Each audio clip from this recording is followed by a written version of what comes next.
குருவே சரணம் நிகழ்ச்சியில் இன்றைக்கி நம்ம தரிசனம் பண்ண போகிற மகான் நம்பிள்ளைன்னு பேர். வைணவத்தில் பெரிய ஆச்சாரியர். வைணவத்தில் பட்டர், நஞ்சியர் அந்த காலத்தில் வந்தவர்.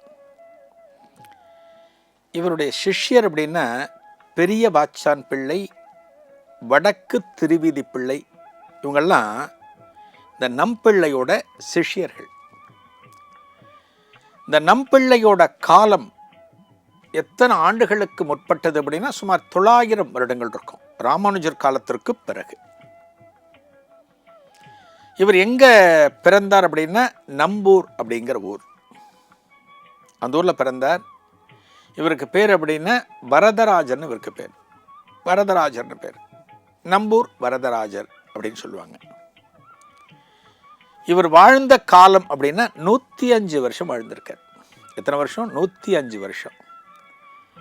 எங்க பிறந்திருக்கார்? இது காவிரி கரையோரமாக இருக்கக்கூடிய ஒரு கிராமம் நம்பூர் அப்படிங்கிறது, அங்கதான் பிறந்தார்.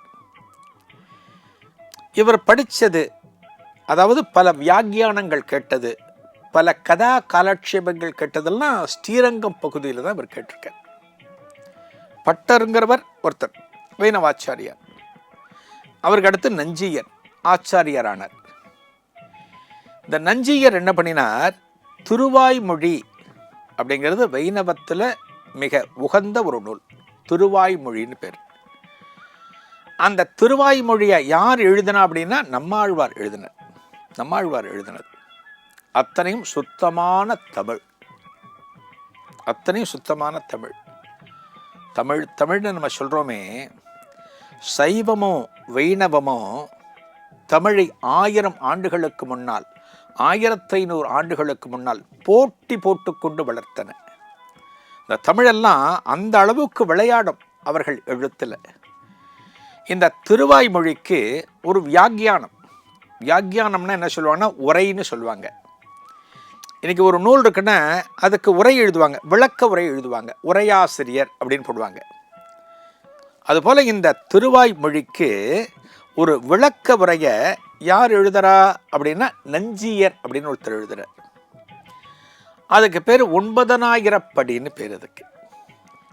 அதுக்கு பேர் 9000 படின்னு பேர். இப்போ அந்த காலத்தில் ஒரு எழுத்து அப்படின்னா ஓலைச்சுவடிகளில் எழுதணும். ஓலைச்சுவடிகளில் ஒரு எழுத்தாணி கொண்டு எழுதுவார்கள். இன்றைக்கி பாருங்கள், அடுத்தடுத்து பாருங்கள் எப்படி வந்திருக்கு. பேப்பரில் ஒரு இங்கு பேனா வச்சு எழுதுறது, அப்புறம் பார்த்திங்கன்னா நம்ம டைப்ரைட்டிங் மிஷின் வந்தது, அப்புறம் பார்த்தா இப்போ கம்ப்யூட்டர், இப்போ பார்த்தா நம்ம மொபைல் ஃபோன்லேயே டைப் பண்ணுறோம். எவ்வளவு வளர்ந்து கொண்டு இருக்கிறது பாருங்கள். ஆனால் 900 வருஷத்துக்கு முன்னாடி எல்லாம் ஓலைச்சுவடிகள். அந்த ஓலைச்சுவடிகளில் எழுதி அதை பத்திரமாக பாதுகாப்பார்கள். இந்த 9000 படியை ஓலையில் எழுதி முடித்தார் யார்? நஞ்சியர். இந்த நஞ்சியருடைய கதா காலட்சேபங்கள்லாம் அந்த திருவாய்மொழி, திவ்ய பிரபந்தங்கள் இவற்றை ஒட்டி தான் இருக்கும், இவற்றை ஒட்டி தான் இருக்கும். இதெல்லாம் போய் கேட்பாராம் யாரு? நம்பிள்ளை. தினமும் போய் கேட்பார். இந்த நஞ்சியர் தன்னோட காலத்தில் 100 முறை திருவாய்மொழி பற்றி பேசியிருக்கார், கதா காலட்சேபங்கள்லாம் பண்ணியிருக்கார். அந்த 100 தடவையும் அவர் நடத்துகிற எல்லா இடங்களுக்கும் போய் கேட்டவர் நம்பிள்ளை. இதெல்லாம் அத்தனை சுலபமாக எல்லாருக்கும் கிடைச்சிடாது. இவர் எல்லாத்துக்குமே போயிருக்கார். அந்த 100ம் கேட்ட பிறகு, 100 முறை அவருடைய உரையை கேட்ட பிறகு, கதா காலட்சேபம் கேட்ட பிறகு அவருக்கு சதாபிஷேகம் பண்ணி வச்சார் நம்பிள்ளை.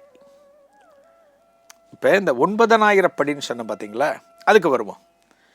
அதை ஓலையில் எழுதி வச்சிருக்கார். இப்போ எதுவுமே ஒரு பிரதி எடுத்து வச்சுக்கிறது நல்லது அப்படின்னு நம்ம இன்றைக்கி சொல்கிறோம். பிரதினா என்ன? ஒரு டூப்ளிகேட்டு. ஒரு நமக்கு மார்க் சர்டிஃபிகேட்னு வச்சுங்களேன், ஒரு மார்க் சர்டிஃபிகேட் காலேஜிலேருந்து வாங்கியிருக்கோம், அது ஒரிஜினல். நாளைக்கு ஏதானு ஒன்று ஆகி அந்த ஒரிஜினல் எங்கேயானு தொலைஞ்சு போச்சு, எங்கேயானு மிஸ் ஆச்சுன்னா நம்ம என்ன பண்ணுவோம்? ஒரு ஜெராக்ஸு இல்லை ஸ்கேன் பண்ணி இன்னொரு பிரிண்ட் எடுத்து பத்திரமா வச்சுப்போம். அதுக்கு பேர் டூப்ளிகேட்னு சொல்லுவோம் இல்லையா? டூப்ளிகேட் வச்சுக்கிறது நல்லது, ஒரு சர்டிஃபிகேட்டோ ஏதோ ஒன்று வச்சுக்கிறது நல்லது. அந்த காலத்திலே பாருங்க, இந்த நஞ்சியருக்கு என்ன ஆசைன்னா இந்த 9000 படி ஒன்று எழுதிட்டார் அவர். இதை அப்படியே பார்த்து யாரான ஒருத்தர் ஒரு காப்பி எடுத்து கொடுக்கணும், ஒரு பிரதி எடுத்து கொடுக்கணும். அதுக்கு என்ன முக்கியமான தேவை? அந்த பிரதி எடுக்கக்கூடியவருக்கு பகவான் மேலே பக்தி இருக்கணும், பகவான் மேலே நம்பிக்கை இருக்கணும், அவருடைய எழுத்து நன்றாக இருக்க வேண்டும். ரொம்ப முக்கியமானது, எழுத்து நல்லா இருக்கணும். ஒரு பல காலம் பழித்து அந்த ஓலைச்சுவடி ஒருத்தர் பார்க்குறாருன்னா அதில் இருக்கிற எழுத்து புரியலைன்னா அது வேஸ்ட்டாக போயிடும், அது என்னென்னே தெரியாது நமக்கு. அதனால் எழுத்து நன்றாக இருக்க வேண்டும். இதெல்லாம் யாருக்கு இருக்குது? இதற்கு தகுதியான ஆசாமி யார் அப்படின்னு நஞ்சியர் தன்னுடைய மாணாக்கர்கள், தன்னுடைய சிஷ்யர்களை கூப்பிட்டு அவங்க கிட்ட கேட்குறார், யாரோட எழுத்து நன்னா இருக்கும்? இந்த 9000 படியை ஒரு பிரதி எடுக்கணும், யார் எழுதி கொடுக்க முடியும்? இதில் நிறைய ஓலைச்சுவடிகள் இருக்குது அப்படின்னு அவர் சொல்லி கொண்டிருக்கிறார். அந்த சீடர்கள் அத்தனை பேரும் யாரை ரெக்கமெண்ட் பண்ணுறாங்க, யாரை சிபாரிசு பண்ணுறாங்கன்னா நம் பிள்ளை. இதன் தொடர்ச்சியை நாளைய குருவே சரணத்தில் காணலாம். நன்றி, வணக்கம்.